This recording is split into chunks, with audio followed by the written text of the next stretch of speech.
অনেকেই জানেন যে আমার দুইটি ইউটিউব চ্যানেল আছে এবং তার মধ্যে একটি ইউটিউব চ্যানেল ইতোমধ্যে মনিটাইজেশন পেয়েছি এবং পেজ আছে 3টা, তার মধ্যে একটি পেজ মনিটাইজেশন পেয়েছি। এজন্য আমি অতীতে যে সকল ঘাত প্রতিঘাত পার করে এবং এইগুলা থেকে আমার যে সকল অভিজ্ঞতা হয়েছে, অভিজ্ঞতার আলোকে আমি গুরুত্বপূর্ণ কথা বলবো। আসসালামু আলাইকুম। যারা নতুন এবং পুরাতন কন্টেন্ট ক্রিয়েটর আছেন তাদের জন্য আজকের ভিডিওটি মোস্ট ইম্পর্টেন্ট। তো স্পেশালি যারা নতুন কন্টেন্ট ক্রিয়েটর আছেন তাদের জন্য আজকের ভিডিওটি খুবই জমজমাট হবে। তো দেখুন, আমরা নতুন কন্টেন্ট ক্রিয়েট যখন শুরু করি তখন আমাদেরকে কিন্তু কোনো প্রকার গাইডলাইন দেওয়ার মতো আসলে আমাদের আশেপাশে কাউকে পাই না, ঠিক আছে?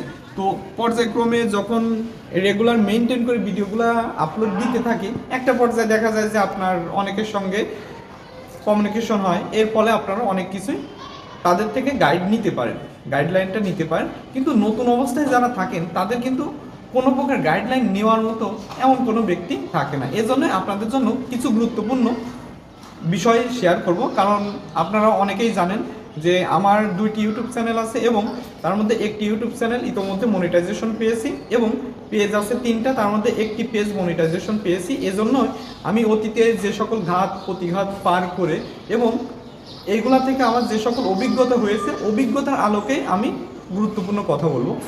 দেখুন, এখন কন্টেন্ট ক্রিয়েট করার পর থেকে আপনার পেজটি ক্রিয়েট করার পরে আপনার যদি নতুন একটি পেজ ক্রিয়েট করে থাকেন তো তারপর থেকে তো আপনাকে ভিডিও আপলোড দিতে হবে। প্রথমে একটা প্রশ্ন আসে যে দিনে কয়টি ভিডিও আপলোড দিবে। এখন দেখুন, আপনি দিনে কয়টি ভিডিও আপলোড দিবেন এটা আপনাকে মাথায় রাখতে হবে যে আপনি যদি বেশি ভিডিও আপলোড দিতে পারেন সেই ক্ষেত্রে আপনি কি করতে পারেন, একটা রেগুলার টাইম মেনটেন করে যে আজকে যে টাইমই দিয়েছেন আগামী দিন সেম টাইমে ভিডিও দিতে হবে এমনটা। যেমন মনে করেন যে আপনি যদি দিনে 3টা ভিডিও দেন, দিনে কয়টা? 3টা।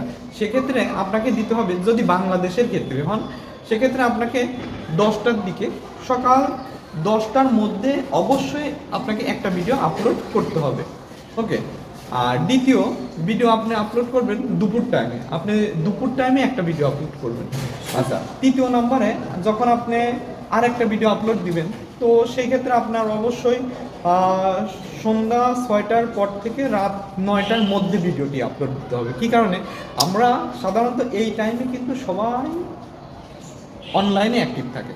তো সাধারণত আমরা যেহেতু এই অনলাইনে এই টাইমগুলোতে অ্যাক্টিভ থাকি, এজন্য ভিডিও আপলোড দেওয়ার প্রপার টাইম হচ্ছে এটা, যেটা আমি মনে করি। তো এইরকমভাবে আপনারা যদি রেগুলার ভিডিও আপলোড দিয়ে থাকেন তাহলে আপনার এতটুকু গ্যারান্টি দিতে পারি ইনশাল্লাহ আপনার পেজ এবং ইউটিউব চ্যানেলে শতভাগ ভিউজ এবং সহজে মনিটাইজেশন পাওয়া সম্ভব হবে।